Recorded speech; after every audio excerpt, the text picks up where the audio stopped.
ನಮಸ್ತೆ ಸ್ನೇಹಿತರೆ, ನೋಡಿ ನಾವು ಈ ಥರ ಒಂದು ಪಾಲಕ್ ಸೊಪ್ಪನ್ನು ಹೇಗೆ ಪಲ್ಯ ಮಾಡಿ ತಿಂತೀವಿ ಅಂತ ತೋರಿಸೋಣ ಅಂತ ಒಂದು ವಿಡಿಯೋ ಮಾಡಿದೆ. ಚೆನ್ನಾಗಿರುತ್ತೆ ನೋಡಿ, ಮಕ್ಕಳೆಲ್ಲ ತುಂಬ ಇಷ್ಟಪಟ್ಟು ತಿಂತಾರೆ. ಈ ಥರ ಮಾಡಿ ಕೊಟ್ಟರೆ ಚಪಾತಿಗೆ, ದೋಸೆಗೆ, ಇಡ್ಲಿಗೆ ಏನಕ್ಕೆ ಬೇಕಾದರೂ ಹಾಕ್ಕೊಬೋದು, ಚೆನ್ನಾಗಿರುತ್ತೆ. ಸ್ವಲ್ಪ ಇದು ಮಾಡಬೇಕು. ಈ ಥರ ನೋಡಿ, ನಾನು ಸ್ವಲ್ಪ ತುಂಬ ಡ್ರೈ ಮಾಡಲಿಲ್ಲ. ನಿಮಗೆ ಬೇಕಂದರೆ ಸ್ವಲ್ಪ ಡ್ರೈ ಮಾಡ್ಕೊಳ್ಬೋದು. ನಾನು ತುಂಬ ಡ್ರೈ ಮಾಡಲಿಲ್ಲ.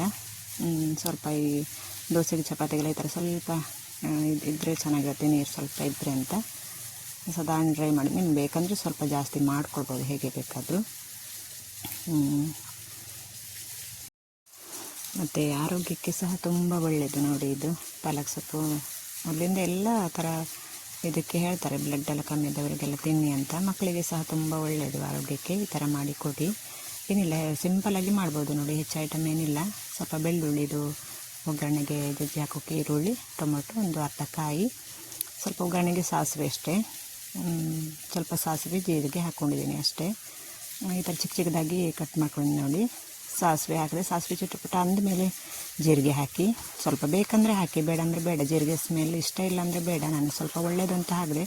ಬೆಳ್ಳುಳ್ಳಿ ಜಜ್ಜಿದ್ದು ಹಾಕಿದೆ ನೋಡಿ. ಅದು ಸ್ವಲ್ಪ ಫ್ರೈ ಆಯಿತು ಅಂದಮೇಲೆ ಈರುಳ್ಳಿ ಹಾಕಿ, ಈರುಳ್ಳಿ ಸ್ವಲ್ಪ ಫ್ರೈ ಮಾಡಿಕೊಂಡು ಹಾಗೆ ಸ್ವಲ್ಪ ಉಪ್ಪು ಸೇರಿಸಿ ಫ್ರೈ ಆದಮೇಲೆ ಸ್ವಲ್ಪ ಹೊತ್ತಾಯಿತು, ಒಂದು 5 ನಿಮಿಷ ಫ್ರೈ ಮಾಡಿದೆ ಅಂದಮೇಲೆ ಟೊಮೊಟೊ ಹಾಕಿದೆ. ಈ ಥರ ಟೊಮೊಟೊ ಹಾಕಿದ್ಮೇಲೆ ಸ್ವಲ್ಪ ಅದು ಹಾಗೆ ಸ್ವಲ್ಪ ಉಪ್ಪು ಫಸ್ಟೇ ಹಾಕಿದ್ನಲ್ಲ, ಸ್ವಲ್ಪ ಅರಿಶಿನ ಪುಡಿ ಹಾಕಿದೆ. ಹಾಕಿ ಸ್ವಲ್ಪ ಬೇಯಿಸಿ ಚೂರು ಕರಗಿದೆ ಅಂದಮೇಲೆ ಒಂದು ರಸಮ್ ಪೌಡ್ರ್ ಮಾಡಿಟ್ಕೊತೀನಿ ನಾನು. ಅದು ಪಲ್ಯಕ್ಕೂ ಆಗುತ್ತೆ, ರಸಮ್ಗೂ ಆಗುತ್ತೆ ಅಂತ. ರಸಮ್ ಪೌಡ್ರ್ ಅಂತ ಬೇಕಾದರೆ ಬೇರೆ ವಿಡಿಯೋದಲ್ಲಿ ಇದೆ ನೋಡಿ, ಈ ಥರ ಪೌಡರು.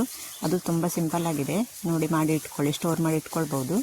ಈ ಥರ ಒಂದು 4 ಚಮಚ ಪೌಡ್ರ್ ಹಾಕಿದೆ. ಅದನ್ನು ಅದು ಇಲ್ಲ, ಬರೀ ಮೆಣಸು, ಕೊತ್ತಂಬರಿ, ಜೀರಿಗೆ ಮತ್ತು ಮೆಂತ್ಯ ಮಾತ್ರ ಹಾಕಿ ಮಾಡಿರೋದು. ತುಂಬ ಚೆನ್ನಾಗಿರುತ್ತೆ.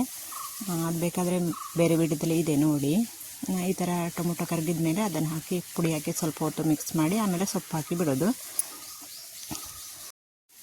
ಪಾಲಕ್ ಸೊಪ್ಪೇನು ಬೇಗ ಬೆಂದುಬಿಡುತ್ತೆ ಬಿಡಿ, ಅದನ್ನೇನು ತುಂಬ ಹೊತ್ತೇನು ಬೇಡ ಅದಕ್ಕೆ ಬಾಡೋಕ್ಕೆ.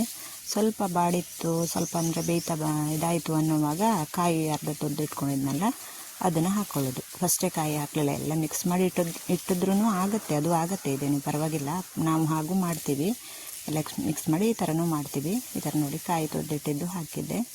ಹಾಕಿ ಏನು ಮಾಡಿದೆ, ಇಷ್ಟೇ ನೋಡಿ. ಪಲ್ಯ ಏನು ಇದಿಲ್ಲ, ಇದು ಸ್ವಲ್ಪ ಹೊತ್ತು ಬೇಯಬೇಕು ಮಾತ್ರ. ಇವಾಗ ಕಾಯಿ ಹಸಿ ಹಾಕಿದ್ದಲ್ಲ ನಾವು, ಇವಾಗ ಬೇಡ ಅಂದರೆ ನೀವು ಹುರಿದು ಹಾಕಿದರೆ ಕಾಯಿನ ಇನ್ನೂ ಬೇಗ ಆಗುತ್ತೆ. ಸ್ವಲ್ಪ ಮಿಕ್ಸ್ ಮಾಡಿ ಒಂದು 2 ನಿಮಿಷ ಇದು ಮಾಡಿದರೆ ಸಾಕಾಗುತ್ತೆ. ಇದಾದರೆ ಸ್ವಲ್ಪ ಮುಚ್ಚಿಟ್ಟು ಬೇಯಿಸ್ಬೇಕು. ಈ ಥರ ಆಗುತ್ತೆ ನೋಡಿ. ಈ ಥರ ಆದಮೇಲೆ ಸ್ವಲ್ಪ ಮುಚ್ಚಿಟ್ಟು ಬೇಯಿಸಿದ್ದೆ ನಾನು. ತುಂಬ ಚೆನ್ನಾಗಿರುತ್ತೆ ಇದು. ಇದು ನೀರೆಲ್ಲ, ಮತ್ತು ನೀರೇನು ಮಿಕ್ಸ್ ಮಾಡೋದು ಬೇಡ, ನೀವು ನೀರು ಹಾಕೋದು ಬೇಡ. ಅದರಲ್ಲೇ ನೀರು ಬಿಡುತ್ತಲ್ಲ, ಅದರದ್ದೇ ನೀರು ಅದು ಆಮೇಲೆ ಬಂದಿದ್ದು. ಮುಚ್ಚಿಟ್ಟು ನೀರೆಲ್ಲ ಅದರಲ್ಲೇ ಬಂತು. ಬೇಯಲಿಕ್ಕೆಲ್ಲ, ಮಸಾಲೆ ಬೇಯಲಿಕ್ಕೆಲ್ಲ ಸಾಕಾಗುತ್ತೆ. ಮಸಾಲೆ ಸ್ವಲ್ಪ ಫಸ್ಟ್ ಎಣ್ಣೆಯಲ್ಲಿ ಫ್ರೈ ಮಾಡಿದಲ್ವ, ಹಾಗಾಗಿ ಇಷ್ಟೇ ನೋಡಿ, ಎಷ್ಟು ಚೆನ್ನಾಗುತ್ತೆ. ಮತ್ತು ಪಟ್ಟಂತ ಆಯ್ತಲ್ವ. ಎಷ್ಟಾದರೆ ಒಂದು ಲೈಕ್ ಮಾಡಿ, ಶೇರ್ ಮಾಡಿ.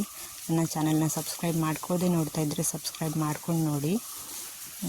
ಧನ್ಯವಾದಗಳು ಇಷ್ಟೊತ್ತು ವಿಡಿಯೋ ನೋಡಿದ್ದಕ್ಕೆ. ಹೀಗೆ ನನ್ನ ಎಲ್ಲ ವಿಡಿಯೋಗಳನ್ನು ನೋಡಿ ಸಪೋರ್ಟ್ ಮಾಡಿ, ಸಬ್ಸ್ಕ್ರೈಬ್ ಮಾಡಿಕೊಂಡು ನೋಡಿ ಸಪೋರ್ಟ್ ಮಾಡಿ. ಧನ್ಯವಾದಗಳು ಸ್ನೇಹಿತರೆ. ಮತ್ತು ನಿಮಗೆ ಏನನ್ನಿಸ್ತು ಅಂತ ಒಂದು ಕಾಮೆಂಟ್ ಮಾಡಿ ತಿಳಿಸಿ ನನಗೆ. ನನಗೂ ಇಷ್ಟ ಆಗುತ್ತೆ ಕಾಮೆಂಟ್ಗಳನ್ನ ಓದಲಿಕ್ಕೆ. ವಿಡಿಯೋಸ್ ಹೇಗಿದೆ, ಏನಾದರೂ ನಾವು ಬದಲಾವಣೆ ಮಾಡ್ಕೊಳ್ಬೇಕು, ಏನಾದರೂ ನಿಮ್ಮ ಸಲಹೆ ಸೂಚನೆಗಳಿದ್ದರೆ ಹಾಗೆ ಕಾಮೆಂಟ್ ಮಾಡಿ ತಿಳಿಸಿ. ಚೆನ್ನಾಗಿರುತ್ತೆ, ನಮಗೂ ಸಹ ಹೆಲ್ಪ್ ಆಗುತ್ತೆ. ಚೆನ್ನಾಗಿದೆ ನೋಡಿ. ಈ ಥರ ಸ್ವಲ್ಪ ತುಂಬ ಡ್ರೈ ಮಾಡಲಿಲ್ಲ ನೋಡಿ.